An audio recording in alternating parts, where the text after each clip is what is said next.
to the second episode of Brainstorming with Bergeron. I'm Stephen Bergeron, founder and advisor at Mountain Ties, where our focus is channel sustainability through sales and marketing alignment and growth strategies for leadership. Each podcast will take a deeper look into one of Mountain Ties' recent blogs.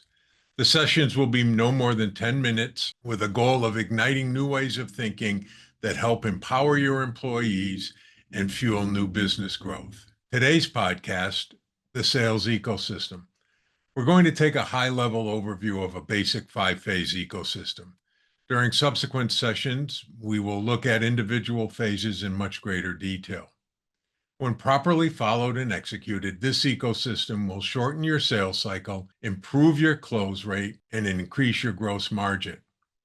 But before we get started, I was recently asked a question: what's the difference between a step and a phase? And this is a great question, actually. Phases are high-level and strategic, and they typically build upon each other.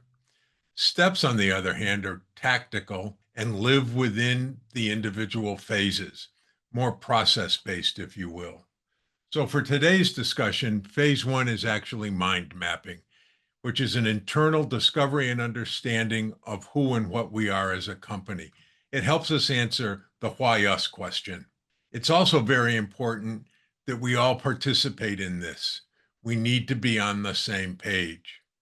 So in this phase, we're going to identify and document the benefits of doing business with us as a company, who we are, how do we differentiate ourselves, what are our unique selling propositions. There should be no more than 4 to 6 of these unique characteristics of doing business with us. Then, once we've identified what our USPs are, we need to have a way to uncover a match, if you will, an alignment within the prospect or customer.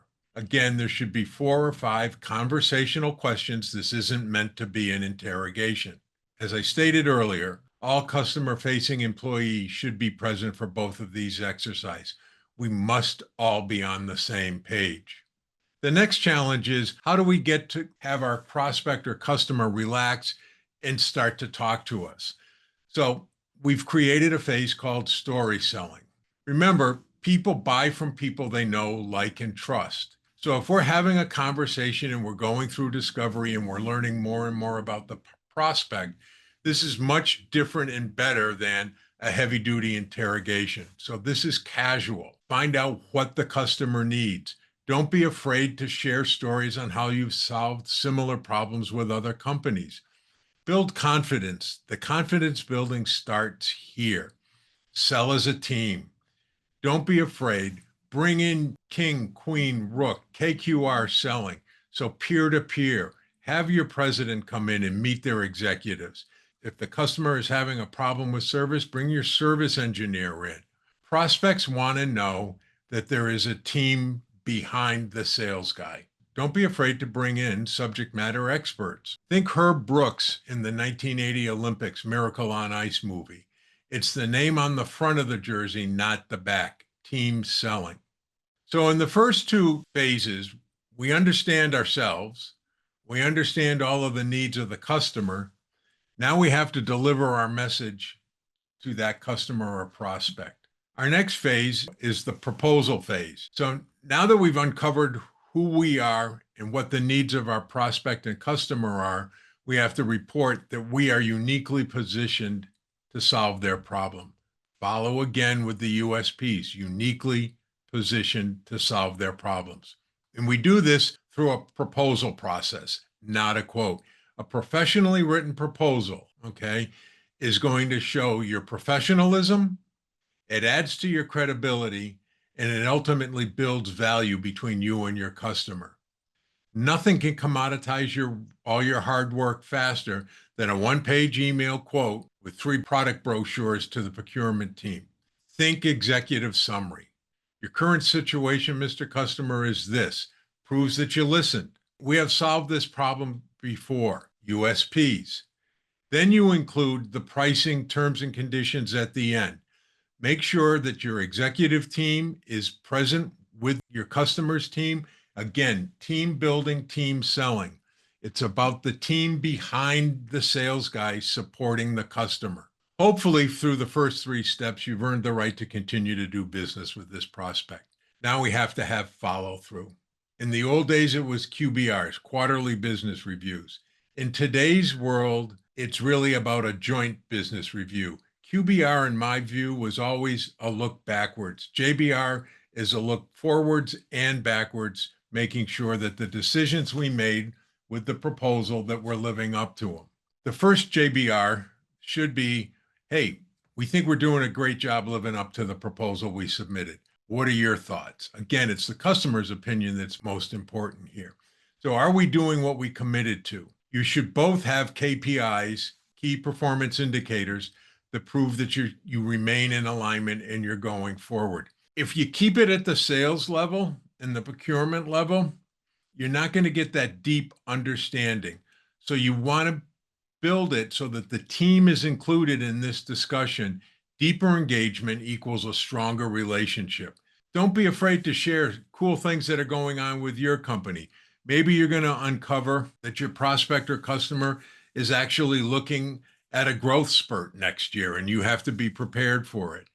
So be together, be aligned in this meeting. The question often comes up, on-site, off-site, how do we handle it? I think it's a home and away kind of event. Invite the customer to your HQ, let them see what you're all about, certainly meet there. Hybrid meetings also work, but they shouldn't be exclusively hybrid. I think a home and away with a couple of hybrids in the middle is great. So this has gotten you aligned with your customer and the relationship is right on target. But the key here, and we talked about it earlier, selling is a team event. For a team to be all aligned, we've got to remove the silos. It's not our purchasing team. It's not our engineering team. It's a we. So we have to remove the silos. And there's no better way of removing silos than improved and constant communication. In my eyes, there's really two types of team communication. And in either case, it has to be transparent, and we have to cover the good, the bad, and the ugly. So the first type of communication is quick hit alignment. Some companies refer to it as a weekly huddle. Other people call it a monthly all hands meeting. Either way works. This can be in person or remote or hybrid. It should be consistent. Okay. And what I mean by that is these are the topics you cover every week or every month. The agenda should be fixed. You should be hearing from all of the different departments. Sales one week, ops another week, finance maybe at the end of the month or a quarter. And it's an internal organizational meeting only. We don't invite customers into this. Okay, that's the JBR. Share your KPIs. What are the metrics that you judge your company by? Make sure that everybody's there. Again, the KPIs should be at least annually so everybody knows where we are. The markets today are changing rapidly. Make sure you have a market and a competitive analysis somewhere in this quick hit meeting. Don't overdo 15 to 30 minutes. Nice and quick. Let everybody be on the same page. Then I think you need to have a deeper dive. Once a year, minimum, 2 to 4 times is probably more appropriate. And that I call a deep dive sales meeting. It's sales review, but it includes all of the departments. Everybody sits in the meetings, and this will remove the silos. Okay. Sales department updates. Product issues going on in the field, make sure your product team is there. Industry updates going on in the field, make sure sales, operations, and product are all present at the same time. I've also found that you never eat alone. What do I mean by that? If you're having a lunch, bringing in a lunch, it doesn't have to be fancy, but have a department sit with the sales guys just to understand. It's amazing what gets uncovered when it's a casual lunch and people get to share with each other. Okay. Depending on where you are in the year, maybe there's some training that you can bring in, some vertical training, some horizontal training. Maybe if people don't understand how to story sell, have a session on story selling and get used to it. And last but not least, please find time to have some fun. There's nothing worse, and I speak from experience, than 3 action-packed days, and no downtime for fun. So it's really a good combination of things. Include execs, include every department you can. Make this a team event. Herb Brooks again. It's a team. So that's it for today. Thank you for joining today's Brainstorming with Bergeron podcast on the sales ecosystem. Please remember, though, that selling is an evergreen process.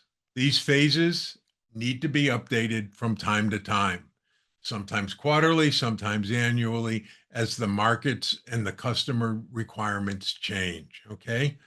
Our next podcast is going to be on how do we create a mind map. So that should be action packed and fun. And again, special thanks to Nikita Izzard, our digital marketing and editing wizard. Be sure to subscribe to our YouTube channel for the next Brainstorming with Bergeron. Podcasts are also available on Amazon, Apple, and Spotify. To learn more about Mountain Ties, please visit our website, mountainties.com, or send me a personal email, steven@mountainties.com. Thanks, and have a great day.